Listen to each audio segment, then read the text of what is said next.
Audio Jungle. Audio Jungle. Audio Jungle. Audio Jungle.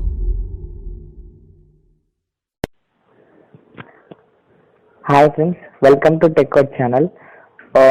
ఈరోజు మనం నేర్చుకోబోతున్న lesson ఏంటంటే సిఎస్ఎస్ బ్యాక్గ్రౌండ్స్. ఓకే, దీనికోసం మీరు ముందుగా ఫస్ట్ నోట్ ప్యాడ్ ఓపెన్ చేసుకోండి. సో నోట్ ప్యాడ్లో నేను ఆల్రెడీ డిజైన్ చేసి ఉంచాను చూడండి. ఫస్ట్ టాక్ టైప్ ఇండికేట్ చేస్తాం, ఎందుకంటే ఇది 5 వర్షన్. అండ్ నెక్స్ట్ HTML అనేది రూట్ ఎలిమెంట్ ఇండికేట్ చేస్తాం. నెక్స్ట్ హెడ్ ఇండికేట్ చేస్తాం, తర్వాత టైటిల్, తర్వాత బాడీ పార్ట్. ఓకే, అసలు సిఎస్ఎస్ బ్యాక్గ్రౌండ్స్ అంటే ఏంటి? సపోజ్ మనం నార్మల్ టెక్స్ట్ రాస్తాం. సో టెక్స్ట్ రాసినప్పుడు మనకి ఆ బ్యాక్గ్రౌండ్ అనేది డిఫాల్ట్గా వైట్ కలర్లో ఉంటుంది. సో అది మనం చేంజ్ చేసుకోవచ్చు అనమాట, దీన్ని యూజ్ చేసుకొని, బ్యాక్గ్రౌండ్స్ యూజ్ చేసుకొని. సిఎస్ఎస్ బ్యాక్గ్రౌండ్స్ అనేవి ఎన్ని టైప్స్ ఉంటాయో మనం ఇప్పుడు చూద్దాం. సో ఇక్కడ చూడండి బ్యాక్గ్రౌండ్స్.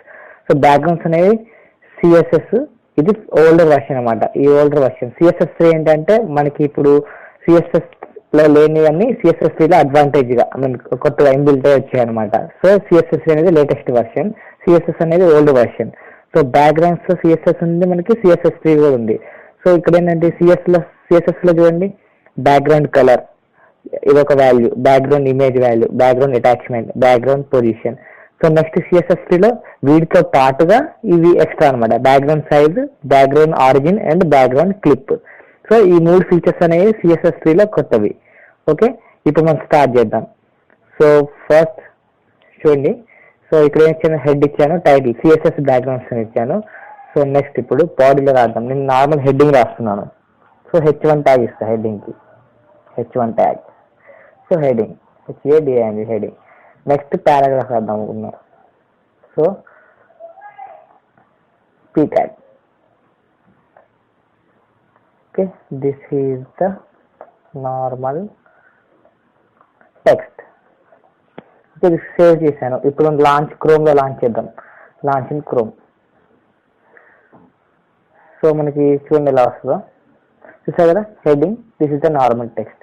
సో నేను ఇంకా కొంచెం టెక్స్ట్ యాడ్ చేద్దాం అనుకున్నాను దీంట్లో. సో నా దగ్గర ఉన్న డెమో ఫైల్స్ నుంచి నేను టెక్స్ట్ యాడ్ చేద్దాం అనుకున్నాను. ఓకే, ఇక్కడ నాకు కొంచెం టెక్స్ట్ ఉంది, దీన్ని కాపీ చేస్తున్నాను, దీన్ని అక్కడ యాడ్ చేస్తున్నాను. సో ఇక్కడ పీ ట్యాగ్లో యాడ్ చేస్తున్నా. సో స్పేస్ ఇచ్చేసి సో ఆన్ యాడ్ చేసుకుని వెళ్ళిపోతున్నా. కంటిన్యూస్గా నేను పేస్ట్ చేసేస్తున్నా. సో దీని అవుట్పుట్ ఎలా వస్తుంది ఇప్పుడు సేవ్ చేసి రీలోడ్ చేసి చూద్దాం. చూడండి, సో నాకు ఇలా టెక్స్ట్ అనేది వచ్చేసింది. ఇది చూడటానికి అంత లుక్ లేదనమాట. సో సిఎస్ఎస్ అనేవి ఏం చేస్తాయి అంటే వీటికి లుక్ తెప్పిస్తాయి. సో ఇప్పుడు బ్యాక్గ్రౌండ్ సెట్ చేయాలనుకున్నారనుకో, మీరు బ్యాక్గ్రౌండ్ కలర్ సెట్ చేసుకోవచ్చు, బ్యాక్గ్రౌండ్లో ఇమేజ్ అయినా సెట్ చేసుకోవచ్చు. ఇలా మీకు చాలా థింగ్స్ అనేవి అవైలబుల్లో ఉన్నాయన్నమాట.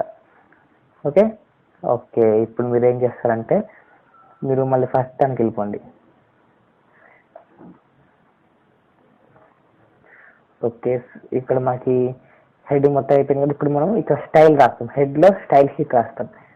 ఈ స్టైల్ షీట్స్ గురించి మీకు మళ్ళీ నేను ఒక వీడియో చేస్తాను, అందులో మీకు క్లియర్గా అర్థమవుతుంది స్టైల్ షీట్స్ ఎన్ని టైప్స్ ఉంటాయి, అది ఎందుకు రాయాలి అనేది. ఓకే, ఈ style starting tag and ending tag ఇచ్చేసిన తర్వాత ఇప్పుడు మనం రాస్తున్నాం. నేను మొత్తం బాడీకి మొత్తం కావాలి కాబట్టి బాడీ అని ఇచ్చేస్తున్నాను. ఇప్పుడు సిఎస్ఎస్ రాద్దాం. బాడీలో బాడీ అంటే ఏంటంటే HTML ఎంటైర్ డాక్యుమెంట్ ఉంది కదా, ఈ HTML ఎంటైర్ డాక్యుమెంట్కి మనకి ఇమేజ్ కానీ కలర్ కానీ అనేది సపోర్ట్ చేస్తుంది అన్నమాట ఎంటైర్ డాక్యుమెంట్కి. సో ఇప్పుడు మనకి ఇది కదా. ఓకే, బాడీ, ఈ బాడీలో బ్యాక్గ్రౌండ్ కలర్ రాస్తున్నాం. First property background hyphen colour ఇచ్చేసి నాకు ఎల్లో కలర్ తీసుకో, హలో. ఓకే, ఎల్లో కలర్ తీసుకుందాం. ఇప్పుడు సేవ్ చేసి చూద్దాం, రీలోడ్. సరే, కంప్లీట్గా బ్యాక్గ్రౌండ్ ఎల్లో కలర్లో అయిపోయింది. నెక్స్ట్ అలా కాదు, బ్యాక్గ్రౌండ్ ఇమేజ్ వేద్దాం అనుకున్నాను అనుకో, బ్యాక్గ్రౌండ్ ఇమేజ్. ఈ బ్యాక్గ్రౌండ్ ఇమేజ్ అనేది నా దగ్గర ఉన్న పిక్చర్స్, అంటే ఇప్పుడు సపోజ్ డెస్క్టాప్ మీద సేవ్ చేస్తున్నాను ఈ ఫైల్ని. సో నా దగ్గర డెస్క్టాప్ మీద అవైలబుల్గా ఉన్న పిక్చర్ ఏంటిదంటే ఇక్కడ మీకు చూపిస్తుందండి, బ్యాక్గ్రౌండ్ 3 అనేది. సో ఇది నార్మల్ బ్యాక్గ్రౌండ్ అనమాట, బ్యాక్గ్రౌండ్ 3. ఈ నేమ్ వచ్చేసి బ్యాక్గ్రౌండ్ 3 BGP అని పెట్టేశాను. ఇది JPG ఫైల్ ఫార్మాట్లో ఉంది. సో ఇలాంటి ఫైల్ ఫార్మాట్లో ఉన్నప్పుడు మీరు ఏం చేయాలంటే URL దగ్గర బ్రాకెట్స్ ఓపెన్ చేసి కోడ్స్ ఇచ్చేసి అది దాని నేమ్ టైప్ చేయాలి, బ్యాక్గ్రౌండ్ 3 డాట్, నా దగ్గర JPG ఫార్మాట్లో ఉంది JPG, లాస్ట్కి మళ్ళీ సెమికోలన్ మాత్రం మర్చిపోద్దు, సెమికోలన్. ఇప్పుడు సేవ్ చేసి చూద్దాం ఎలా వస్తుందో. ఓకే, చూసారు కదా, ఇది చూసారు కదా, మనకి ఇచ్చిన బ్యాక్గ్రౌండ్ కలర్ ఎల్లో మీద మనకి ఇలా వచ్చేసింది. కాకపోతే మన ఇచ్చిన ఫోటో అనేది రిపీట్ అయింది, చూసారు కదా. సో నాకు ఇట్లా రిపీట్ వద్దు, నాకు ఈ ఫోటో నాకు ఇట్లా నచ్చలేదు, రిపీట్ అనేది నాకు నచ్చలేదు, రిపీట్ వద్దు. అప్పుడు ఏం చేద్దాం అనుకున్నా, ఏం చేయాలంటే నెక్స్ట్ బ్యాక్గ్రౌండ్ రిపీట్. ఈ బ్యాక్గ్రౌండ్ రిపీట్ అనేది నాకు ఒకసారి రిపీట్ కావాలంటే నో రిపీట్ అని నొక్కేయండి, నో రిపీట్. నో రిపీట్ అంటే ఏమవుతుందో చూద్దాం, reload. Okay, background repeat, sorry ఇక్కడ నేను తప్పించాను, బ్యాక్గ్రౌండ్ రిపీట్. సో చూసారు కదా, ఒక్కసారే వచ్చింది అనమాట, రిపీట్ అవ్వలేదు. ఇందాక దానికి ఇప్పుడు దానికి డిఫరెన్స్ అర్థమైందా మీకు, ఒక్కసారే వచ్చేసింది.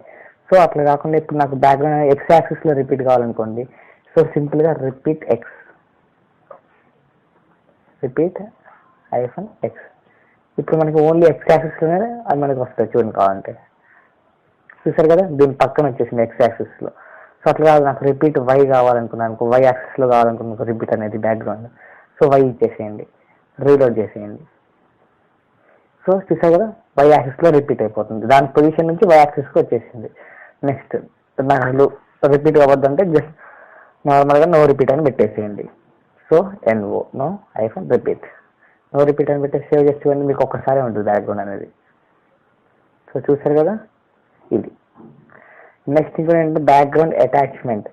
బ్యాక్గ్రౌండ్ అటాచ్మెంట్ అంటే ఏంటంటే, సపోజ్ ఇప్పుడు మీరు ఇట్లా ఉంది, ఈ టెక్స్ట్ అనేది చాలా ఎక్కువ ఉంది, సో స్క్రోల్ చేసుకుంటూ వెళ్ళిపోతుంటే మీకు ఆ బ్యాక్గ్రౌండ్ అనేది కూడా స్క్రోల్ చేసుకుంటూ పైకి వెళ్ళిపోతుంది. సో మనకి అలా ఉంటే చాలా ఇబ్బందిగా ఉంది. సో ఆ బ్యాక్గ్రౌండ్ అనేది అలానే ఉంచి ఓన్లీ టెక్స్ట్ ఒక్కటే స్క్రోల్ కావాలంటే ఏం చేయాలంటే బ్యాక్గ్రౌండ్ అనేది మనం ఫిక్స్డ్గా పెట్టేసేయాలి. సో బ్యాక్గ్రౌండ్ అటాచ్మెంట్ అనేది ఏం చేయాలి, ఫిక్స్డ్ అని పెట్టేసేయాలి. Background attachment, okay. Background attachment అనేది ఫిక్స్డ్ అంటే కదలకుండా ఉంటుందని. సో రీలోడ్ చేసి చూద్దాం. సో ఇప్పుడు చూడండి, మీరు స్క్రోల్ చేస్తుంటే ఒక్క నిమిషం. సో కానీ స్పెల్లింగ్ తప్పు ఇచ్చాను, చూసారు కదా, స్పెల్లింగ్ తప్పు ఒక్క మిస్టేక్ ఉన్నా కూడా మనకి అది చేయదు, ఎర్రర్ వచ్చినట్టే. సో స్పెల్లింగ్స్ జాగ్రత్తగా చూసుకొని టైప్ చేసేటప్పుడు. నెక్స్ట్ ఇప్పుడు చూడండి, మనకి ఫిక్స్ అయిపోయి ఉంటుంది, ఓన్లీ టెక్స్ట్ ఒక్కటే మూవ్ అవుతుంది, చూసారు కదా, ఈ విధంగా. Okay, so next background position, మనకి ఆ బ్యాక్గ్రౌండ్ ఇమేజ్ అనేది పొజిషన్ ఎక్కడ ఉండాలి. సో బ్యాక్గ్రౌండ్ పొజిషన్, ఈ బ్యాక్గ్రౌండ్ పొజిషన్ నాకు రైట్ సైడ్ ఉంది అనుకోండి, రైట్ టాప్ అని ఇస్తున్నాను. ఇప్పుడు మనకి మామూలు లెఫ్ట్ సైడ్ టాప్లో ఉంది, సో నేను రైట్ టాప్ అని ఇచ్చిన, ఏమవుతుంది, సో రైట్ సైడ్ షిఫ్ట్ అయిపోయింది, చూసారు కదా. రైట్ టాప్ అంటే రైట్ సైడ్ షిఫ్ట్ అయిపోయింది. ఈ 5 ప్రాపర్టీస్ అనేవి CSS ఓల్డ్ వర్షన్ లో ఉన్నాయి. So what is the new వర్షన్కి వచ్చేసరికి ఏమవుతుందంటే, మనకి ఇక్కడ ఎక్స్ట్రాగా సపోజ్ ఇప్పుడు మీకు ఈ బ్లూ కలర్ బ్యాక్గ్రౌండ్ ఇమేజ్ అనేది చిన్నగా ఉంది. సో చిన్నగా వద్దు, నాకు ఎంటైర్ మొత్తం స్క్రీన్ నిండా కావాలి అంటే ఏం చేయాలంటే బ్యాక్గ్రౌండ్ సైజ్ అనేది కొత్త ప్రాపర్టీ అనమాట CSS3లో. సో సింపుల్గా ఇక్కడ బ్యాక్గ్రౌండ్ సైజ్, ఈ బ్యాక్గ్రౌండ్ సైజ్ అనేది ఎలా ఉంటుంది. సో మనకి 2 టైప్స్ ఉంటాయి అనమాట, 3 టైప్స్ ఉంటాయి బ్యాక్గ్రౌండ్ సైజ్ అనేది. ఫస్ట్ కంటైన్ చూద్దాం, కంటైన్, కవర్, పర్సంటేజ్ ఇచ్చేది ఉందన్నమాట. కంటైన్ చూస్తే ఎలా వస్తుంది, కంటైన్ ఇప్పుడు చూడండి, కంటైన్ చూస్తే ఏమవుతుందంటే, చూసారు కదా, అంటే ఇది కొంత పార్ట్ వరకు ఫిల్ అవ్వకుండా ఓన్లీ స్ట్రెచ్ అయిపోద్ది అనమాట. సో మొత్తం కంప్లీట్గా ఫిల్ అవ్వదు. సో దీనివల్ల ఇది లుక్ ఉండదు అనమాట. సో దీనికోసం మనం కంప్లీట్ బ్యాక్గ్రౌండ్ రావాలంటే ఏం చేయాలంటే కంటైన్ వాడకండి, మీరు ఆల్వేస్ ప్రిఫర్ ఫర్ కవర్ అని టైప్ చేయండి. ఇప్పుడు రీలోడ్ చేసి చూడండి, ఇప్పుడు ఏమవుతుందంటే స్ట్రెచ్ అయిపోద్ది, మొత్తం స్క్రీన్ నిండా స్ట్రెచ్ అయిపోద్ది, మీకు ఎల్లో కలర్ అనేది కనిపించదు, బ్యాక్గ్రౌండ్లో ఉన్నది కనిపించదు. సో మనం పెట్టిన ఈ బ్లూ షేడ్ బ్యాక్గ్రౌండ్ అనే ఇమేజ్ అనేది మనకి ఇలా చూస్తుంది అనమాట. సో ఇలా ఒకవేళ నువ్వు ఇలా కాకుండా 100% అని కూడా పెట్టుకోవచ్చు మనం. సో 100% అంటే X యాక్సిస్ 100%, Y యాక్సిస్ 100%, ఇలా పెట్టినా కూడా మీకు ఓకే, ఫుల్ఫిల్ ఉంది, కరెక్ట్గా ఉంటుంది. ఇలా పెడితే ఇంకా ఎగ్జాక్ట్గా వస్తుంది అనమాట. కంటెంట్ కన్నా ఇలా పెడితే ఇంకా ఎగ్జాక్ట్గా, అంటే ఎక్స్ యాక్సిస్ 100% ఫిక్స్ అయిపోయి ఉంటుంది, వై యాక్సిస్ కూడా 100% ఎగ్జాక్ట్గా ఫిక్స్ అయిపోయి ఉంటుంది. సో ఫ్రెండ్స్ చూసారు కదా, మనకి 5 ప్రాపర్టీస్ చూసాం. First one background colour, image, repeat, attachment, position, ఇవన్నీ older version CSS. So background size అనేది న్యూ వర్షన్. సో మిగతా 2 ప్రాపర్టీస్ ఉన్నాయి. బ్యాక్గ్రౌండ్ సైజ్ న్యూ వర్షన్లో background origin and background clip అని ఉన్నాయి. అవి మీకు అర్థం కావాలంటే అది బార్డర్లో రాయాలి. సో బార్డర్ ప్రాపర్టీస్ ఎలాగో మీకు తెలియదు కాబట్టి నేను వాటికి సంబంధించి ఇమేజెస్ చూపిస్తాను మీకు. ఓకే, చూడండి ఇక్కడ. సో బ్యాక్గ్రౌండ్ క్లిప్ అనేది మనం వాడాలంటే, సపోజ్ నేను ఇట్లా డిజైన్ చేశాను, ఒక బార్డర్ వచ్చేసి సపోజ్ అందులో ఎల్లో కలర్ బ్యాక్గ్రౌండ్ ఫిల్అప్ చేస్తాం, మ్యాటర్ రాశాను. So no background clip, first image ఏంటి, నో బ్యాక్గ్రౌండ్ క్లిప్ అంటే డిఫాల్ట్గా బార్డర్ బాక్స్ అని ఉంటుంది అనమాట దాని వాల్యూ. బార్డర్ బాక్స్ అంటే ఏంటి, సో ఇక్కడ మీరు ఇచ్చిన మొత్తానికి ఆ బార్డర్లో కూడా మనకి బ్యాక్గ్రౌండ్ అనేది వచ్చేస్తుంది అనమాట. అలా కాకుండా నెక్స్ట్ ప్రాపర్టీ చూడండి, బ్యాక్గ్రౌండ్ క్లిప్. బ్యాక్గ్రౌండ్ క్లిప్ ఏమి ఇచ్చాం, ప్యాడింగ్ బాక్స్ ఇచ్చాం.